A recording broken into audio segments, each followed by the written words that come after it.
Hello guys, কেমন আছো তোমরা?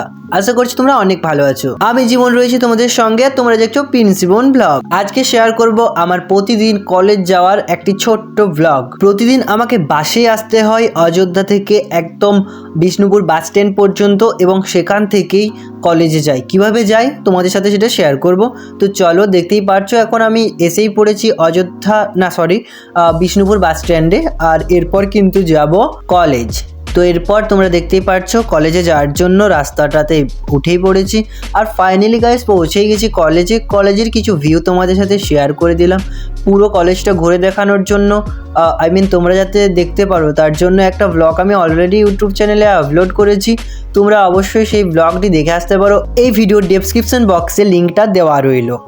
দেখতেই পাচ্ছ গাইস, এখানে আমার একটা ক্লাস আছে এখন, তার জন্যই এসেছি এখানে আমাদের ENVS এর ক্লাসটা হয়। আর এখানে দেখতে পাচ্ছ আমাদের মেজরের ক্লাসগুলো নেওয়া হয়। তোমাদেরকে পুরোটাই তো শেয়ার করেছি এর আগের ব্লগে। তোমরা যারা এই আগের ব্লগটা দেখোনি, তোমরা সবাই কিন্তু ওই ব্লগটা দেখে আসো, তাহলেই তোমরা বুঝতে পারবে। তো গাইস, কলেজে আমি ক্লাস করার পর কিন্তু চলে এসেছিলাম বাস স্ট্যান্ডে। এবার খুব খিদে পেয়েছিল আজ, তাই ভাবলাম যে একটু খেয়ে নিই। তারপর ঢুকেছিলাম এই একটা হোটেলে বাস স্ট্যান্ডের কাছে। তো কোন হোটেলটায় ঢুকেছিলাম তোমাদেরকে ভিডিওর একটু আগেই দেখালাম। তো দেখতেই পারছো এখানে দেওয়া হয়েছিল ভাত, ডাল, একটা ফুলকপির তরকারি, আর একটা তরকারি দিয়েছিল কিসের আমি ভুলে গেছি, যেহেতু ব্লগটা একটু লেটে এসেছে। আর একটা দিয়েছিল আলুর চোখা আর চাটনি। তো চলো আমি খেয়ে রিভিউ দিই কীরকম হয়েছে। সত্যি বলছে গাইস, ঠিকঠাকই ছিল। আর দেখতেই পাচ্ছ এটা হলো শিউলি, আমার বান্ধবী। ও বললো যে ওকে ব্লগে নিতে, তাই নিলাম। আর দেখতেই পাচ্ছ গাইস, আমি এখানে খাওয়াটা স্টার্ট করে দিয়েছি। আর এবার দেখা যাচ্ছে আলুর চোখাটা কীরকম লাগলো। তো আমার তো খুবই ভালো লেগেছিলো, আমি ওই জন্য দুবার নিয়েছিলাম এই আলুর চোখাটা। কিন্তু গাইস আগেই মেনশন করা ছিল যে আলুর চোখাটা একবারই দেওয়া হবে, কিন্তু আমি বলাতেই না করেনি, দিয়ে দিয়েছিল আরও একবার। তো আমি আরও একবার করে সব তরকারিগুলো নিচ্ছিলাম, কারণ আনলিমিটেড ছিল সব কিছু। আর তোমরা বললে বিশ্বাস করবে না, এটার দাম নিয়েছিল, মানে এই প্লেটটার দাম নিয়েছিল মাত্র 30 টাকা। 30 টাকায় এত সব দিচ্ছিল, তাও আবার আনলিমিটেড।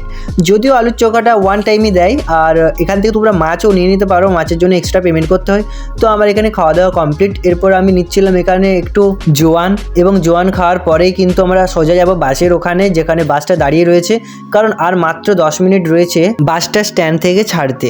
আর তোমাদের এখানকার দেখে দিয়ে দোকানে আরও কী কী পাওয়া যাচ্ছে। এখানে পাওয়া যাচ্ছে এটা কি জানো, অমলেট, হ্যাঁ, ডিমের অমলেট পাওয়া যাচ্ছে এখানটাতে। আর মাছ পাওয়া যাচ্ছিলো, মাংস, তোমরা যে যা খুশি নিতে পারো। যেহেতু বাসটা একটু দেরি রয়েছে, তাই আমরা ভাবলাম যে একটু শ্রাবণী মেলা থেকে ঘুরে যাই। দেখতেই পাচ্ছ এখানে অনেক রকম কালেকশন রয়েছে। আর কি, এরপর বাসে উঠে পড়লাম। বাসে ওঠার পর কিন্তু আমরা সোজা গিয়েছিলাম বাড়ি। তো এখান থেকে কীভাবে আমি যাই বাড়ি তোমাদেরকে অবশ্যই শেয়ার করবো। তোমরা ভিডিওটা একদম শেষ পর্যন্ত দেখতে থাকো। গাইস, বাস থেকে নেমে কিন্তু আমি সাইকেলে যাই বাড়ি। সাইকেলে যাচ্ছিলাম, তোমাদেরকে সেটা দেখিয়ে দিই। আর যেহেতু একটু তাড়াতাড়ি কলেজ ছুটি হয়ে গিয়েছিলো, তাই একটু তাড়াতাড়ি কিন্তু বাড়ি ফিরছি। আর এখানে বসেছিল মিলন মেলা, আর সেই মিলন মেলার ব্লগ কিন্তু আমি অলরেডি আপলোড করেছি। তোমরা সেই ভিডিওটি দেখে এসো। ভিডিওটা এই পর্যন্তই, বাই।